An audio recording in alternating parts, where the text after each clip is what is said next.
लेकिन क्योंकि ये सच्चाई है कि राजनीति में राजनीति नहीं, अभिनय ज्यादा कर रहे हैं। जो लोग बॉम्बे जाके अभिनय किया हो, कलाकारी किया हो, उसको उसका पैसा छूटता नहीं है। और ये दुर्भाग्य की बात है, ये तो हमारे बड़े भाई ही है। आज कहते हैं सरकार खराब है, फिर प्रेशर बना के कहते हैं सरकार ठीक है। बताइए, कहते हैं कि नहीं? हाथ उठा के सब लोग कहिए, अपना बात बदलते हैं कि नहीं? भैया जो अभी मंत्री भी है भारत सरकार में, वो प्रश्न तब जरूर उठाएंगे जब सीट की बात होगी, जब गिनती की बात होगी। चिराग पासवान के अपने चचेरे भाई यशराज पासवान ने चिराग पर तीखा जबरदस्त हमला बोल दिया है।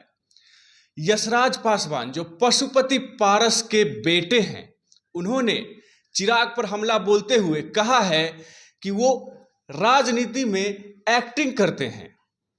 उन्होंने कहा है कि चिराग पासवान जब उनको सीट ज्यादा चाहिए होती है तो सरकार पर प्रेशर बनाते हैं और उनकी एक्टिंग कभी छूटती नहीं है। देखिए पूरी खबर क्या कहा है यशराज पासवान ने। कोई प्रश्न नहीं उठाते हैं, लेकिन हाँ, हमारे बड़े भाई, हमारे भैया जो अभी मंत्री भी है भारत सरकार में, वो प्रश्न तब जरूर उठाएंगे जब सीट की बात होगी, जब गिनती की बात होगी, जब उनको 2 सीट ज्यादा चाहिए होगा, तब वो प्रेशर बनाने के लिए बात उठाएंगे। फिर आप ही लोग देखते होंगे 2 दिन बाद कह देंगे, पहले कहेंगे कि विधि व्यवस्था बिहार में खराब है, लेकिन फिर प्रेशर बना के 2 दिन में कहेंगे कि सरकार बढ़िया है, इसी सरकार को आना चाहिए। बताइए, कहते हैं कि नहीं? हाथ उठा के सब लोग कहिए, अपना बात बदलते हैं कि नहीं? कभी इल्जाम लगाते 2 दिन में बदलते हैं कि नहीं? तो यह है, देखिए, एक व्यक्ति से अभिनय और कलाकारी नहीं ले जा सकते। जो लोग बॉम्बे जाके अभिनय किया हो, कलाकारी किया हो, उसको उसका पैसा छूटता नहीं है। और ये दुर्भाग्य की बात है, ये तो हमारे बड़े भाई ही है। लेकिन क्योंकि ये सच्चाई है कि राजनीति में राजनीति नहीं, अभिनय ज्यादा कर रहे हैं। आज कहते हैं सरकार खराब है, फिर प्रेशर बना के कहते हैं सरकार ठीक है। आप लोगों को याद होगा कि जब हमारे बड़े पापा स्वर्गीय रामविलास पासवान जी गुजरे थे, तब भी 2020 का विधानसभा चुनाव हो रहा था। तब उन्होंने क्या कहा था कि नीतीश कुमार जी ने रामविलास पासवान जी को सम्मान नहीं दिया। कहा था कि नहीं? उन्होंने कहा था कि नहीं, जल नल योजना में भ्रष्टाचार हो रही है। ये उन्हीं की वाणी है। आप हमको बताइए, नीतीश कुमार जी क्या सम्मान दे दिए रामविलास पासवान जी को कि दोबारा चले गए उसी गठबंधन में?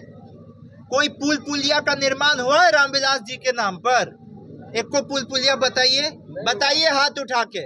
आप लोग सुने हैं? नहीं। ये वापस काहे गए?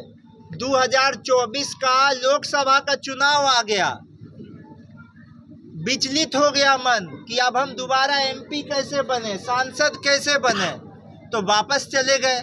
या तो आप पहले झूठ बोल रहे थे, या तो अब झूठ बोल रहे हैं। तो देखिए, अब वही हाल है हमसे। तो ये तो भाई है, तो हम इन पर अपना प्रतिक्रिया दे दिए। लेकिन अब जीतनराम मांझी जी तो उम्र दराज है, हमारे पिताजी के उम्र के हैं, पिताजी के साथ तो बिहार सरकार में भी मंत्री रहे, तो हम उन पे ज़्यादा क्या ही उल्लेख करेंगे। लेकिन आप लोग चाल चलन इस सरकार की और सरकार के सभी नेताओं की जानते हैं।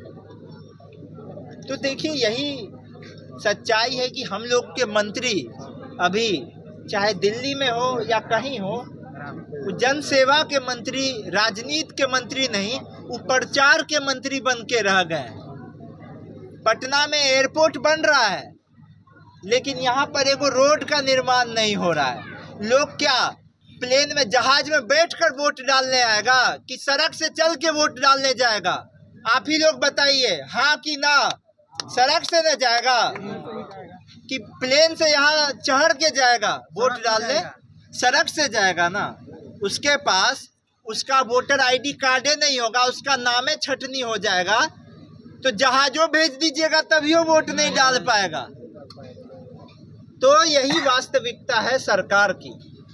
तो इसीलिए हम यहाँ आप सभी लोगों के बीच आए हैं और आप सभी लोगों से चर्चा करने आए हैं।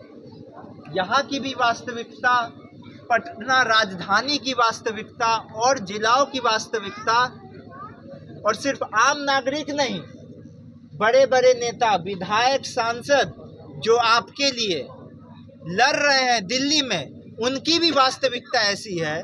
जो सरकार, जो चुनाव आयोग 300 सांसद का नहीं सुनेगा, वो आम जनता का क्या सुनेगा?